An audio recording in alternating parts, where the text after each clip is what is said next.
Hey language learners, great to be back here with you. I'm going to talk about our upcoming Mandarin online card gaming event in just a moment. But first, a quick recap of last Saturday's Turkish game.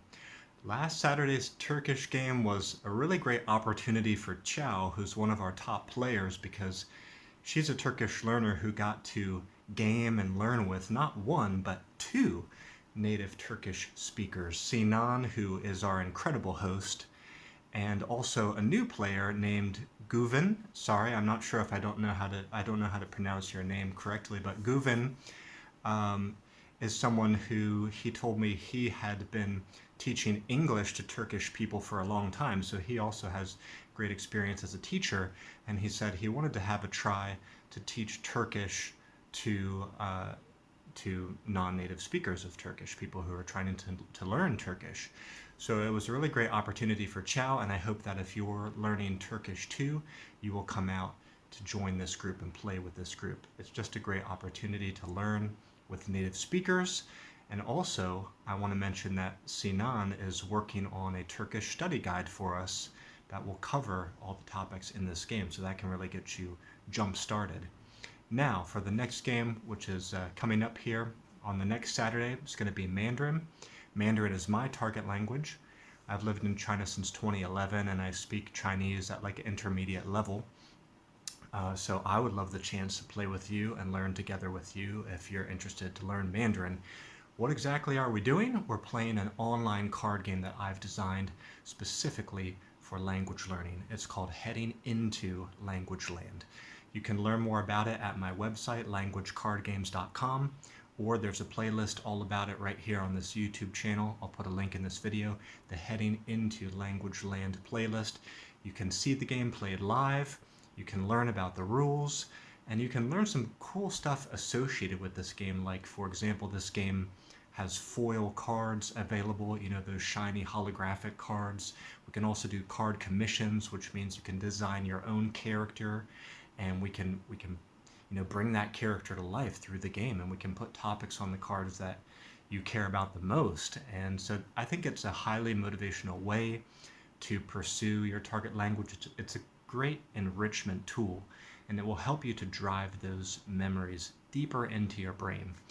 But how exactly this works is we get a few different players together who are learning X target language, and we usually have a high-level speaker or native speaker of the target language in the room with us, either as a player or a host. And then basically during the game, you're flipping over cards to discover characters or locations or weapons, and the cards have topics on them, so then we roll the dice, find a topic to speak about. And you, the player, can give an example of the topic. It can be just a word or a short phrase or even a sentence or a few sentences, depending on what you're comfortable with, depending on your ability level. Now, we welcome all levels, and we encourage everybody to learn together. So it's a very collaborative, encouraging environment. We encourage players to share answers, look up answers, get some ideas from the host or whoever the high-level speaker of the language is in the room. And as long as you try your best and try to say what you can say, well, then you're going to accumulate some points, be able to take some actions during the game. And some people have said, I don't really know if I like the idea of losing points or losing the game when I'm trying to learn my target language. Well, then, maybe this is not really for you. I think to feel a little bit of a sting when you don't know something to say will push you along. It will motivate you. It's kind of like carrots and sticks. We do both. There's a little bit of a sting if you don't know what to say and you have to learn on the spot and you have to listen to the teacher.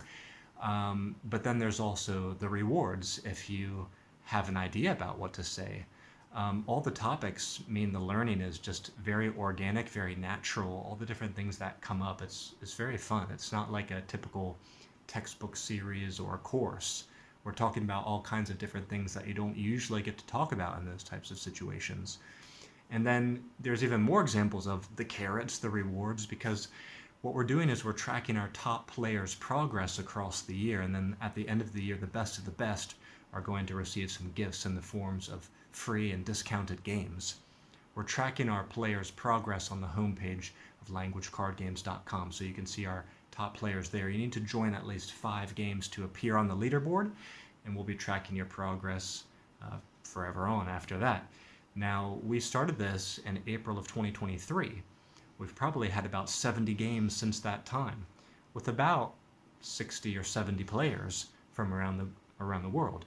And I would say about 10 or 12 of those people have come out a lot. So we're developing a core group of people who always like to play. We play a different language every Saturday. Our core groups right now are Mandarin, Japanese, Spanish, and Turkish. From time to time, other languages will pop up. It just depends on who's available, who wants to do a certain language. If you're learning a different language that's not one of those, you can let me know. And you and I can work together to find more people who are learning that target language too. If we can find at least 4 players who want to get together to play the game, then I will set the date, I will advertise it, we'll do it, I'll be there. In the past, we've done language events for German, Italian, Arabic, Sanskrit, Dutch. I know I'm probably going to forget a few. I think we did French. So we do that from time to time. I want to try to get enough players to make it worthwhile to do the event. And then if the group wants to play more and the group continues to grow strong, we can put it into a regular rotation. But right now we're playing every Saturday in a different language at, well, I would say evening time in Asia, like 9 p.m. China time. I live in China. China doesn't do time zones or time changes, so it's easy for me to just say 9 p.m. China time. I know like in the States where I'm from, there's different time zones and you fall back and spring forward. So there's clock changes, and we're going to be falling back in the US here pretty soon. But right now, the game time is 9 a.m. on Saturday morning, East Coast time in the USA. So it's like morning time in America, in the Americas, I should say. It's afternoon time in Europe, Middle East, and it's evening time in Asia. Sometimes people get mixed up about the time and miss the game if they're new to this. So I want you to be really careful about the time difference. You can always let me know what city you're in if you really want to make doubly sure that you don't miss this thing. From time to time, I have people saying, oh, I can't play because that's 3 a.m. in the morning or 4 a.m. in the morning for me. I'm like, where do you live? In the middle of the ocean? That's nobody's time. So people just don't know how to calculate the time difference.